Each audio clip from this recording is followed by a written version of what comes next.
여러분, 라면 좋아하세요? 한국 사람 치고 라면 싫어할 사람이 얼마나 될까요? 불닭볶음면부터 신라면, 짜파게티까지 저마다 내 인생 라면 하나쯤은 다들 갖고 계시죠? 라면은 이제 K푸드를 넘어 K수출 원티어를 향해 달려가고 있는데요. 이런 기세를 몰아 부산 기장군에서 전세계 라면 축제가 열렸다고 해요. 그런데 라면 축제에 라면이 하나도 없었다고 하는데요. 라면 축제에 라면이 없다? 이게 도대체 무슨 말일까요? 하물며 축제에 예정돼 있던 공연도 안 하고 라면 끓여 먹을 뜨거운 물조차 없었다고 해요. 행사 주최 측은 연락 두절되었고요. 누군가는 이걸 이렇게 부르고 있어요. 이건 세계 라면 축제가 아니라 라면 세계 축제라고 말이죠. 오늘은 제2의 잼버리 사태로 불리고 있는 세계 라면 축제 이야기입니다. 축제 티켓을 팔 때 홍보는 그야말로 화려했는데요. 전 세계 15개국에 2200종의 라면이 부산으로 온다. 글로벌 라면 브랜드가 총출동한다. 게다가 입장료는 단돈 10,000원으로 세계 라면을 마음껏 시식할 수 있다. 거기에 화려한 공연부터 시작해서 미슐랭 라면 시상식, 상금 2억 원의 라면 파이터 대회부터 정말 화려한 축제가 될 것으로 엄청난 홍보를 했죠. 배경은 아름다운 부산 기장 앞바다로 쌀쌀한 바닷바람을 녹여줄 따뜻한 라면 한 입. 거기에 흥겨운 축제 프로그램들까지. 게다가 이 모든 걸 10,000원에 즐길 수 있고 기간은 5월 황금 연휴로 딱 봐도 이 축제는 약간 대박 날 것 같지 않으세요? 성공, 그건 이미 확정돼 있는 줄 알았는데요. 정작 현장에서 들려온 소식은 전혀 달랐습니다. 현장을 찾은 사람들은 말 그대로 멘붕이었는데요. 세계 라면 축제라더니 막상 나와 있는 라면은 국내 라면 2종, 태국 라면 5종으로 총 7개 뿐이었죠. 2200종의 라면을 모은다더니 220개도 아니고 그냥 7개밖에 없는 거예요. 그마저도 마트에서 파는 익숙한 브랜드의 라면들로 신라면이나 오징어 짬뽕 딱 그 정도의 라면들로 말이죠. 더구나 행사장 관리는 더욱 처참했는데요. 바닥엔 라면 박스가 굴러다니고 진열대는 텅텅 비어 있었던 거예요. 심지어 이왕 멀리서 하는데 이거라도 끓여 먹고 가자라고 생각했던 사람들에게 더 충격적인 소식을 안겼는데요. 아니, 라면을 끓여 먹어야 하는데 뜨거운 물이 아예 안 나왔던 거예요. 그래서 사람들은 어떻게 했냐? 라면 끓여 먹으러 갔다가 그냥 생라면 부셔 먹고 나왔다는 거예요. 세계 라면 축제란 조롱이 괜히 나온 게 아닌 것 같아요. 축제 후기 평점은 더욱 처참했는데요. 5점 만점에 0.7점으로 사실상 0점에 가까운 수치를 받았죠. 후기에는 이런 말들도 쏟아졌어요. 축제장보다 우리 집에 라면이 더 많다. 1시간 걸려 나왔는데 시간 낭비했다. 이런 축제를 입장료를 받고 한다고 등등 각종 악평이 쏟아졌죠. 일부는 티켓을 중고로 되팔거나 누군가는 아예 주최 측에 환불을 요구했고요. 일부 사람들은 그래도 뭐 기다리다 보면 곧 정리되겠지, 뭐 갑자기 사람들이 많이 몰려서 이러나? 하며 기다렸다고 해요. 그런데 기다리면 기다릴수록 이상한 기운이 퍼지기 시작한 거예요. 왜 그 있잖아요, 싸한 느낌.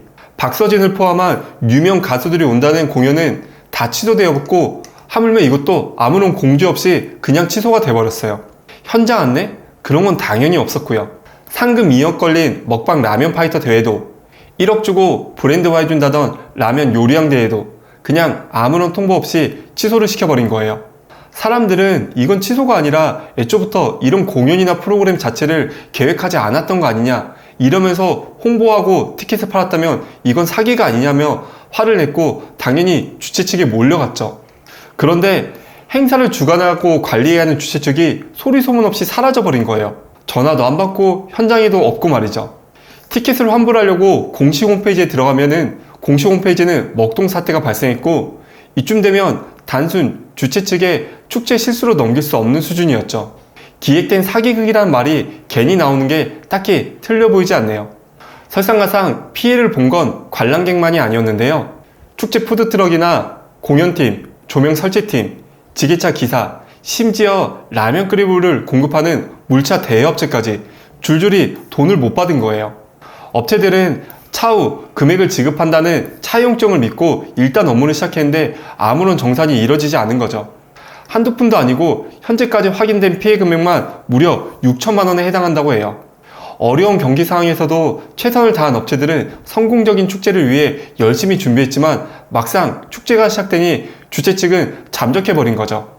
업체들 입장에서는 일단 판은 깔렸으니 중간에 빠질 수도 없고, 그렇다고 행사에 계속 돈을 투자할 수 없는 그야말로 대혼돈 사태가 발생한 거죠. 더 가관인 건 해당 축제가 식품위생법을 어긴 무허가 축제였다는 사실인 거예요. 기장군은 라면 축제 주최사 희망보트를 고발했는데요. 혐의는 식품위생법 위반으로 음식을 팔려면 영업신고가 필요한데 이 축제는 기본 중에 기본도 안 지켰다며 기장군은 분명한 입장을 표현했죠. 주최 측이 우리에게 문의를 하긴 했지만 준비가 부족하다고 판단해서 허가를 안 해줬다라는 입장과 함께요. 그런데도 희망보트 측은 축제를 강행하며 입장료 티켓을 판매한 거죠. 이쯤 되면 궁금해지죠. 도대체 이 행사를 만든 희망보트는 뭐 하는 데였을까요? 희망보트는 본인들을 이렇게 표현해요. 소외된 이웃들을 위한 비영리 단체로 청소년, 장애인, 시니어를 지원한다고 말이죠. 설명만 보면 참 착하고 따뜻한 단체 같은데요. 그런데 실상은 영리법인의 인터넷 쇼핑몰로 등록된 업체라고 해요. 비영리는커녕 딱 봐도 상업 목적이 뚜렷한 구조를 갖고 있죠. 그런데 이렇게 잘 알려지지 않은 민간 회사가 어떻게 세계 라면 축제를 열고 홍보까지 할 수 있었을까요? 그 답은 간판, 즉 희망보트와 함께한 이름들 때문인데요. 이번 세계 라면 축제는 16개 장애인연합회를 비롯해서 후원은 부산시의회를 비롯한 다양한 주최사, 언론사, 방송사, 후원사 등이 함께하며 공식 로고를 내걸었죠. 사람들은 부산이 K푸드에 힘입어 세계 라면 축제로 부산을 대표하는 멋진 축제로 만들려는구나 라고 생각했고, 다양한 볼거리를 제공하면 정말 멋진 축제가 만들어질 것 같았죠. 특히 부산은 지금 인구 소멸 위기로 거론되는 위기사항인 만큼 파급력 있는 축제가 만들어진다면 정말 엄청난 경제적 효과를 거둘 것만 같았죠. 하지만 문제가 터지자 상황은 급변했어요.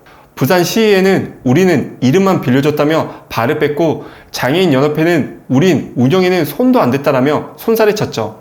결국 그럴듯해 보이게 이름만 빌려줬고 장애인연합회나 부산시의회나 어떠한 검증이나 내용도 모른 채 그저 희망보트를 지원한 거죠.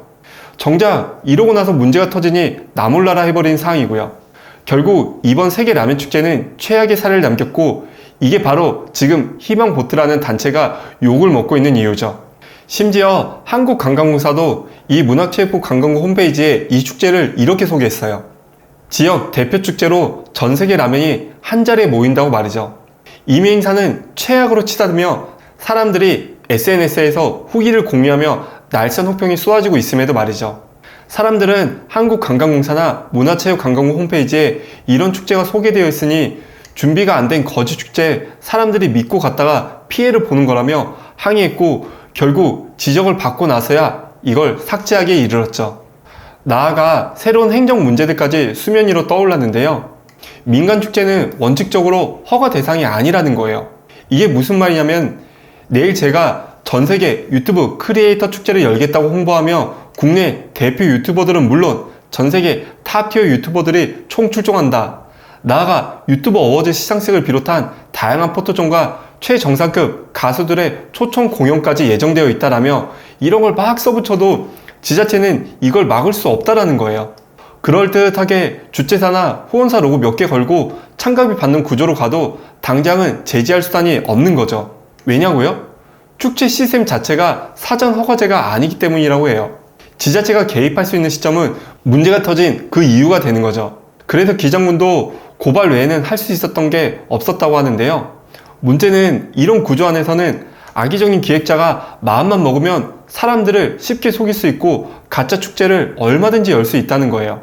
그걸 믿고 참가비를 지불하고 가족들과 연인들과 좋은 추억을 만들고자 했던 사람들에게 최악의 하루를 선사하면서도 말이죠.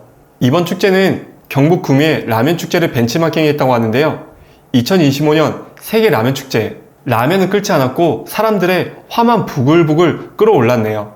이건 단순한 축제의 실패로만 봐선 안 될 것 같아요. 많은 사람들의 시간, 돈, 추억, 그리고 신뢰를 앗아간 사건이죠. 국내 관람객들은 물론이고 외국 관람객도 적지 않게 찾아왔다고 하는데요.